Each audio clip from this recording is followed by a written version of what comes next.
Nah, perurusan dokumen ini pertama-tama teman-teman harus mempersiapkan paspor, terus medical tadi, dan surat tanda tangan kontrak. Nah, setelah itu nanti teman-teman dokumennya dikirimkan ke Jepang atau ke TSK-nya. Nah, di situ nanti akan proses selanjutnya yaitu pembuatan COE.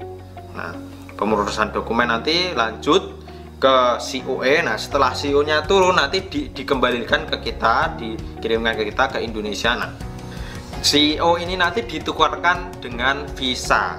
Nah, ditukarkan visa ini nanti teman-teman lanjut ke proses yaitu EKTLN, pembuatan visa.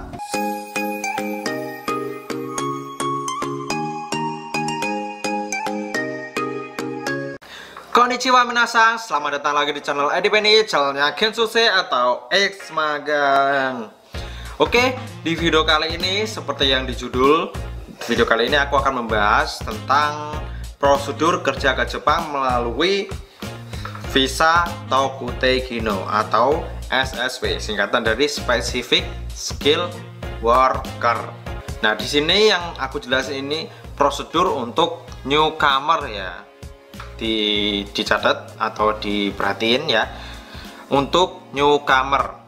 Nah, seperti yang di layar kalian bisa lihat sendiri. Di sini aku sudah membuat tabelnya. Di sini aku akan jelasin satu persatu ya, yaitu prosedur kerja ke Jepang melalui proses SSW atau Tokutei Kino.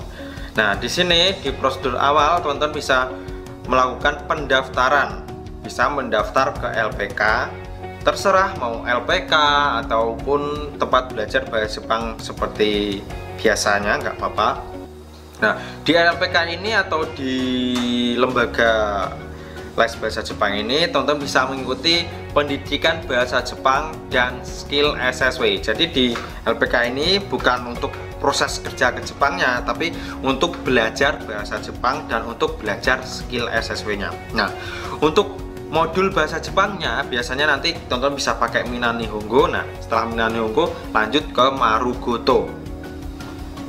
Terus untuk skill SSW-nya ini bisa kalian download di link masing-masing. Semisal teman-teman itu mau ambil skill pengolahan makanan, nah di situ nanti ada link buat modulnya. Terus misal pertanian ada modulnya tersendiri. Terus untuk yang Kaigo juga ada modulnya sendiri. Pokoknya 14 bidang itu nanti masing-masing ada modulnya sendiri. Jadi bisa belajar sendiri di rumah.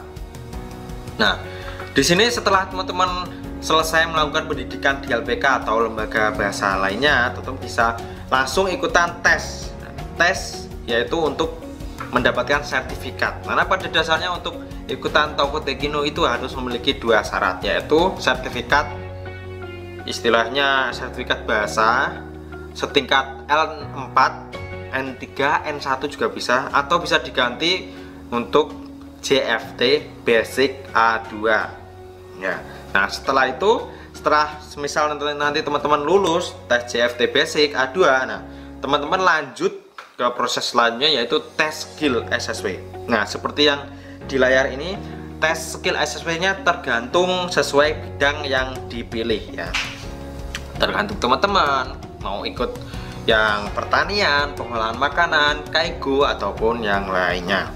Nah, setelah teman-teman punya dua sertifikat ini, nah teman-teman lanjut ke proses selanjutnya yaitu job matching. Nah, di job matching ini teman-teman bisa mencari perusahaan sesuai bidang yang dipilih. Nah, jadi semisal tadi teman-teman mengikuti tes skill pengolahan makanan, jadi teman-teman masuk ke perusahaan di bidang pengolahan makanan. Nah, di job matching ini teman-teman bisa cari sendiri TSK langsung ke Jepang. Nah, langsung di Jepang maksudnya, ataupun teman-teman bisa minta tolong ke LPK. Nah, jadi kalau teman-teman yakin bisa mencari job sendiri, lebih baik teman-teman cari job sendiri. Kalaupun tidak bisa, ya bisa minta tolong ke LPK. Karena LPK itu biasanya sudah mempunyai job order Tokutei Kino, karena mereka mungkin sudah bekerja sama dengan TSK yang di sana. Nah, setelah teman-teman sudah mendapatkan perusahaan, istilahnya sudah tahu perusahaan ini untuk melamarnya. Jadi teman-teman itu nanti ikutan tes wawancara. Nah, setelah kalau tes wawancara lulus, nah langsung masuk proses selanjutnya yaitu tanda tangan kontrak. Nah, di sini di tanda tangan kontrak ini biasanya oleh pihak TSK atau perusahaan itu dijelasin perihal gaji, perihal kerja di sana, dan dijelasin semua untuk kerjanya pas di sana. Nah, setelah tanda tangan kontrak ini biasanya teman-teman itu melaksanakan medical check up. Nah, setelah medical check up kalian keluar dan kalian fit, nanti langsung menuju proses selanjutnya yaitu pengurusan dokumen. Nah, pengurusan dokumen ini pertama-tama teman-teman harus mempersiapkan paspor, terus medical tadi, dan surat tanda tangan kontrak. Nah, setelah itu nanti teman-teman dokumennya dikirimkan ke Jepang atau ke TSK-nya. Nah, di situ nanti akan proses selanjutnya yaitu pembuatan COE. Nah, pengurusan dokumen nanti lanjut ke COE. Nah, setelah CO-nya turun nanti dikembalikan ke kita, dikirimkan ke kita ke Indonesia. Nah, CO ini nanti ditukarkan dengan visa. Nah, ditukarkan visa ini nanti teman-teman melanjut ke proses yaitu EKTLN, pembuatan visa. Nah, di pengurusan dokumen ini setelah selesai nanti teman-teman langsung bisa berangkat ke Jepang. Nah, itu tadi prosedur yang harus teman-teman lewati jika teman-teman mau kerja ke Jepang lewat jalur Toku Tegino atau SSW. Nah, di tabel ini tidak ada pelatihan kayak pelatihan bahasa di daerah kayak magang ya, karena pada dasarnya Toku Tegino ini yaitu specific skill worker ini pada dasarnya hanya untuk mereka-mereka yang sudah siap bekerja di Jepang. Nah, kalau visa magang kan istilahnya belajar sambil kerja. Nah, di visa Toku Tegino ini bisa untuk khusus kerja, jadi tidak ada pelatihan lagi. Nah, itu ya. Kalau di magang kan biasanya teman-teman itu harus pelatihan dulu sebelum berangkat. Nah, yang di Toku Tegino ini tidak perlu melakukan pelatihan. Jadi semisal kalau dokumennya selesai, terus visanya jadi, nah otomatis pihak Jepang nanti akan meminta kita untuk berangkat ke Jepang sesuai jadwal yang ditentukan di dokumen saat tanda tangan kontrak. Nah, mungkin di sini cukup sampai di sini penjelasanku tentang prosedur kerja ke Jepang melalui visa Toku Tegino.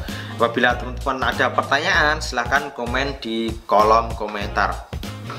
Oke, mungkin videonya cukup sampai di sini. Apabila ada komen-komen atau pertanyaan, silahkan komen di bawah ini.